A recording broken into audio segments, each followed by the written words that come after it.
मैं option trading में पिछले 3 महीनों से प्रॉफिटेबल हूँ, लेकिन इसके लिए मैंने पूरे 1 साल profit and loss, profit loss, profit loss को झेला। उसके बाद अभी मैं कंटिन्यूअसली 3 मंथ से कंटिन्यू में प्रॉफिट में हूँ। तो यहाँ पे मैं आपको पीएनएल दिखाना चाहूँगा। तो सबसे पहले मैं यहाँ पे मनी पे क्लिक करता हूँ, यहाँ पे मेरा नाम भी देख सकते हैं, और यहाँ पर ट्रेडर डायरी पे क्लिक करता हूँ। ये धन का अकाउंट है, और यहाँ पे डायरेक्टली डेली बेसिस पे आप यहाँ पे ट्रेड को देख रहे हैं। यहाँ पे मैं मंथली में शिफ्ट हो जाता हूँ।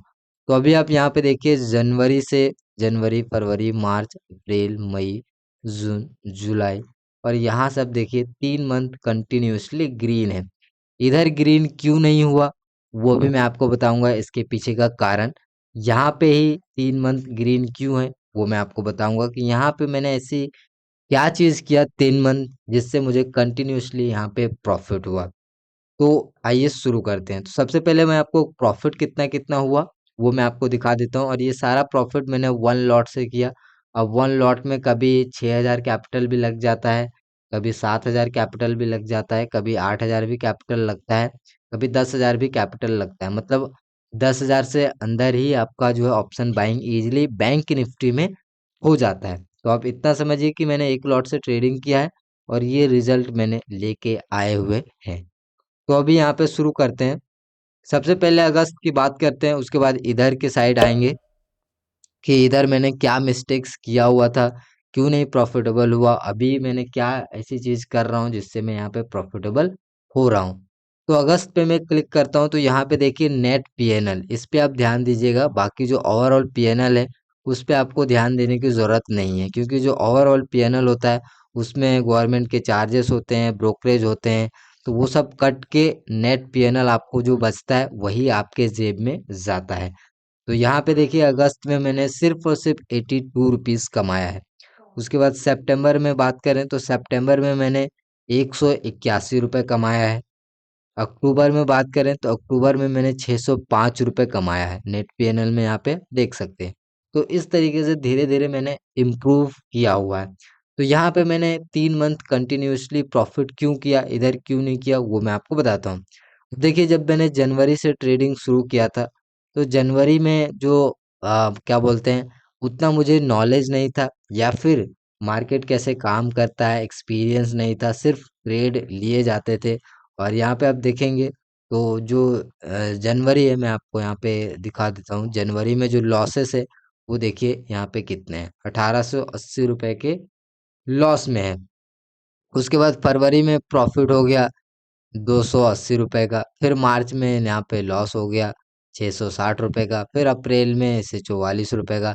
तो एक महीना प्रॉफिट, दूसरा महीना लॉस, एक महीना प्रॉफिट, दूसरा महीना लॉस, ऐसे ही यहाँ पे चल रहा था। और बीच में मैंने जून में ब्रेक ले लिया। अब क्यों लिया वो भी मैं आपको बताऊंगा। यहाँ पे इंटरेस्टिंग कहानी है, अगर आप ट्रेडिंग करना चाहते हो तो फिर आप इस चीज को ध्यान से सुनो, आपके काफी काम आएंगे। तो जून में मैंने क्या मिस्टेक किया, सॉरी यहाँ पे मैं जनवरी में मैंने क्या मिस्टेक किया। जनवरी में मैं बिल्कुल यहाँ पे रैंडम ट्रेड लेता था, ठीक है, स्ट्रैटेजी सेटअप ये वो ढूंढ ढूंढ के यहाँ पे ट्रेड करता था। फिर फरवरी में मैंने कुछ ट्रेड किया, तो फरवरी में छोटा मोटा प्रॉफिट हुआ, तो बस उसी तरीके से चलते रहा, प्रॉफिट एंड लॉस। उसके बाद फिर मार्च में सेम तरीके से फिर स्ट्रैटेजी वगैरह ढूंढते रहा, बट यहाँ पे स्ट्रैटेजी वगैरह कुछ भी काम नहीं करता है। काम करता है तो आपका लॉजिक, आपका साइकोलॉजी, आपका इमोशंस, लोग किस तरीके से ट्रेड कर रहे हैं, कैसे ट्रेड कर रहे हैं, सेंटिमेंट क्या है, इन सब चीज़ों के ऊपर जब तक आप पकड़ बनाएंगे तो ही आपको सारी चीज़ें पता चलेगा। उसके बाद फिर आ गया अप्रैल। उसके बाद फिर एक महीना देखिए लॉस हुआ, फिर प्रॉफिट हुआ, फिर लॉस हुआ, फिर प्रॉफिट हुआ, छोटा मोटा, ऑलरेडी जो ओवरऑल लॉस में ही था। तो अप्रैल में यहाँ पे मैं वही वही डायरेक्शंस में था कि हाँ कोई स्ट्रैटेजी मिल जाए, बढ़िया स्ट्रैटेजी मिल जाए, इंडिकेटर मिल जाए, ठीक है, उतना समझ नहीं आ रहा था, बार बार एक ही मिस्टेक्स को कर रहा था। फिर मैं यहाँ पे मई आ गया, तो मई में भी वही मिस्टेक, उसी तरीके से सेम पैटर्न्स चलते गया, और यहाँ पे फाइनली जो है मैंने जून में ब्रेक ले लिया। यहाँ पे देखिए अब मई मई में मैंने यहाँ पे लॉस ही किया हुआ है 1,300 के आसपास, ठीक है, एक लॉट से ही ट्रेड कर रहे थे, बहुत ज़्यादा मैंने लॉस किया नहीं है। फिर मैंने यहाँ पे जून में ब्रेक ले लिया। अब जून में ब्रेक लिया तो सबसे पहले मैं ये सोचा कि मुझे करना क्या चाहिए, ऑप्शन ट्रेडिंग को करना है या बंद करना है, कितनी ट्रेड करना है, कैसे करना है। एक मैंने नियम बनाया, रूल बनाया, ठीक है, हाँ मैं इस चीज़ को इतने ट्रेड लूंगा, ये चीज़ें रहेगा, तभी ट्रेड लूंगा। इस तरह का मैंने कुछ अपने स्ट्रिक्ट रूल बना दिए। अब उस रूल को भी आप आगे देखेंगे तो यहाँ पे मैंने फॉलो किया, और जुलाई में जो लॉस है वो काफी कम हुआ। अब यहाँ पे देखिए 340 रुपए का ही लॉस हुआ। बाकी अब देखेंगे तो मई में 1300, मार्च में 600, और इस तरह जनवरी में 1800। तो यहाँ पे लॉसेस बड़े बड़े थे, बट एकदम से जुलाई में क्या हुआ, कम हो गया, क्योंकि एकदम से मैं डिसिप्लिन वाला एकदम रिस्ट्रिक्ट रूल लेके आ गया कि हाँ ये चीज अगर दिखेगा, ऐसे दिखेगा तो ही एग्जीक्यूट करूंगा, नहीं तो नहीं करूंगा, सिंपल। और ऐसे में बहुत जो है स्ट्रांग बन गया रूल्स, और उसी चीज को एकदम से फॉलो करने लगा, ताकि बार बार वो सेम मिस्टेक्स ना हो, सेम गलती ना हो, जिसकी वजह से जुलाई में एकदम से लॉसेस जो है कम हो गया, 340 रुपये आ गया। फिर उस चीज को मैंने यहाँ पे अगस्त में लिया। अब यहाँ पे अगस्त में प्रॉफिटेबल हो गया, और अगस्त में मैंने एक चैलेंज भी शुरू किया, जो कि यूट्यूब पे आप देख रहे हैं कि एक दिन में 30 दिन का चैलेंज ले लिया। अब इससे हुआ क्या कि जो रूल्स मैं बार बार यहाँ पे लिख रहा था कॉपी में, वो मैं भूल जा रहा था, वो मुझे आदी नहीं हो रहा था। मार्केट में जो सेंटिमेंट देख के या फिर जो अलग मूव आके वो सारा रूल्स माइंड से चला जाता है, वो आपको ध्यान नहीं रहेगा। अब जब आप ट्रेड लोगे तो आपको समझ आएगा, अरे यहाँ पे ये सारी चीजें थी, यहाँ पे मिस्टेक्स हो गया, ऐसे समझ आता था। तो वो चीजें रूल्स मुझे याद करने करने के लिए मैंने क्या किया, यूट्यूब पे वीडियो बनाना शुरू कर दिया, कि हाँ, अगर मैं बार बार बोलूंगा और वो चीज बाद में खुद मैं उस वीडियो को देखूंगा। सारे वीडियो मैंने सेव करके रखे हुए हैं, ताकि मैं कभी अगर देखूंगा कि हाँ यहाँ पे मैंने क्या चीज एग्जैक्टली बोला हुआ है, क्या लॉजिक है, क्या उस चीज को जो मैंने लिखा है, क्या वही चीज मैंने वहां पे देख के लिया हुआ है, या फिर यहाँ पे मैंने कुछ और किया, लिखा कुछ और। तो ऐसे मैंने बनाया, तो एकदम से जुलाई में, सॉरी, अगस्त में चेंज आ गया, 82 रुपीज का यहाँ पे प्रॉफिट हुआ। ठीक है, उसके बाद सितंबर में वीडियो बनाता रहा उसी तरीके से, अभी आप कंटिन्यू देख रहे हैं। तो सितंबर में आप देखेंगे तो 181 रुपये आ गया, और आप अक्टूबर में 600 रुपये का प्रॉफिट में हूँ। आप इसको अगर परसेंटेज वाइज कैलकुलेट करेंगे तो मतलब स्टॉक मार्केट ट्रेडिंग से आप ये बोल सकते हैं कि बहुत ज़्यादा आप इनकम जो है नहीं कर सकते। यहाँ पे अब आपको परसेंटेज वाइज भी देखना पड़ेगा, मतलब कि आप इसको ऐसे समझिए कि ये एक आपका एक इनकम का जरिया हो सकता है, ठीक है, एक अदर इनकम सोर्स इसको आप बोल सकते हैं। लेकिन यहाँ पे ऐसा नहीं है कि यहाँ पे आप पैसा लगाएंगे एकदम से डबल हो जाएगा, ट्रिपल हो जाएगा, ठीक है, वो सब आप यूट्यूब की दुनिया से बाहर आ जाइए।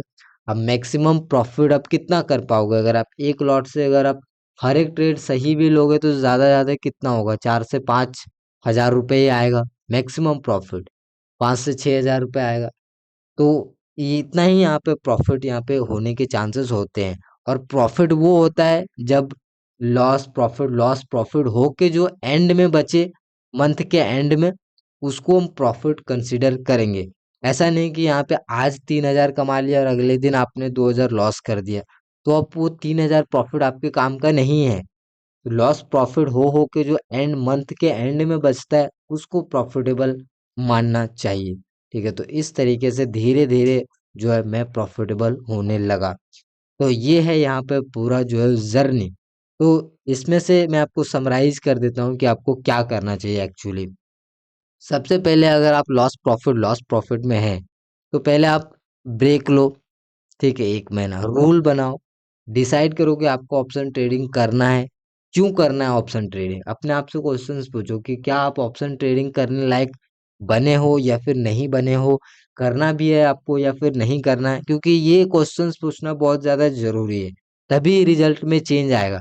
नहीं तो अदरवाइज आप सोचोगे नहीं, कर लेते हैं ऐसे, वो पैसा कमाना है, ये करना है, वो करना है, तो वो सारी चीजें आप करेंगे तो इमोशंस में आके आप ट्रेड करेंगे, और इमोशन में आके ट्रेड करेंगे तो कभी प्रॉफिट नहीं मिलता, ठीक है। कितना भी कमा लेंगे, एक ट्रेड अगर आपके अगेंस्ट चला गया तो वो सारा आपका जो कैपिटल है वो लॉस करा सकता है, पूरे दिन आपको बर्बाद कर सकता है, पूरा जो आपने प्रॉफिट कमाया वो बर्बाद कर सकता है। तो जरूरी ये है कि अगर आपका भी कुछ इस तरीके का सिचुएशंस है, तो आप अपने आप से ब्रेक लो, क्वेश्चंस पूछो, और अपना रूल्स बनाओ कि आपको ऑप्शन ट्रेडिंग करना चाहिए, नहीं करना चाहिए, क्यों करना चाहिए आपको ऑप्शन ट्रेडिंग, क्यों लगता है कि आपको प्रॉफिट मिलेगा। ठीक है, बाकी लोग भी यहाँ पे आए हुए हैं प्रॉफिट कमाने के लिए, तो आप ही क्यों कमाओगे। ऐसे ऐसे क्वेश्चंस पूछो, और आपके अंदर से क्या आंसर आता है, क्यों आता है, वो सारा डेटा तैयार करो कि हाँ मेरे पास इतने डेटा अगर होंगे तो मैं जज कर पाऊंगा कि ऑप्शन ट्रेडिंग करना है या नहीं करना है। तो ऐसे आप क्वेश्चंस पूछोगे तो आपको आंसर मिलेंगे। उसके बाद आप रूल्स बनाओ कि हाँ इस चीज पे मैं ट्रेड लूंगा, ऐसे ट्रेड लूंगा। ठीक है, भले ही ट्रेड कितना ही ऊपर चला जाए, अगर मुझे समझ नहीं आ रहा है तो मैं ट्रेड नहीं करूंगा, ऐसे रूल बनाओ। नहीं तो आप ऊपर जा रहा है, ऐसे ऐसे जा रहा है मार्केट, आपने यहाँ पे ले लिया, आज प्रॉफिट कमा लिया, हर दिन आप ऐसे जाओगे ट्रेड लोगे, ऐसे घूम जाएगा, आपको स्टॉप लॉस लगाने का भी टाइम नहीं देगा। तो ये सब गलती मत करो। रूल्स बनाओ, स्ट्रिक्ट रूल्स बनाओ, उसी रूल्स को फॉलो करो, डेफिनेटली आपके ट्रेडिंग में चेंज आएगा। ठीक है, सही से ट्रेड लो, लॉजिक प्रॉपर लगाओ, अपना डेटा तैयार करो, जर्नल बनाओ कि हाँ यहाँ पे मैंने मिस्टेक्स किया था, यहाँ पे क्या टाइमिंग है, टाइमिंग भी किसी के लिए कॉमन होता है। तो वो सब चीजें आप इकट्ठा करो, उस चीज को एनालाइज करो, और फिर आप जो है यहाँ पे आपको रिजल्ट डेफिनेटली देखने को मिलेगा। तो यही एक प्रोसेस है, और इन सब प्रोसेस करने में टाइम लगता है। और ट्रेडिंग को कभी भी ऐसे मत लो कि आज तो मैंने पाँच अगर 10,000 से ट्रेड कर रहा हूँ तो अगले मंथ में 20,000 कर लूंगा, ऐसे कभी भी मत करो। 5%, 10% इस तरीके से भी निकलता है, तो इतने में अब हैप्पी रहो, बंद कर दो, क्योंकि धीरे धीरे आप सारी चीजें सीखो, यहाँ पे आप सीखेंगे तो ही बेस्ट रहेगा। ठीक है, तो आई होप कि इतना चीज मैंने अपना एक्सपीरियंस आपके साथ शेयर किया तो आपको कुछ ना कुछ इन्फॉर्मेशंस जरूर से मिला होगा। तो उम्मीद करता हूँ कि वीडियो आपको पसंद आया होगा। वीडियो पसंद आया तो लाइक करिए। मैं आपसे मिलता हूँ फिर एक और नई वीडियो में, तब तक के लिए दिल से धन्यवाद।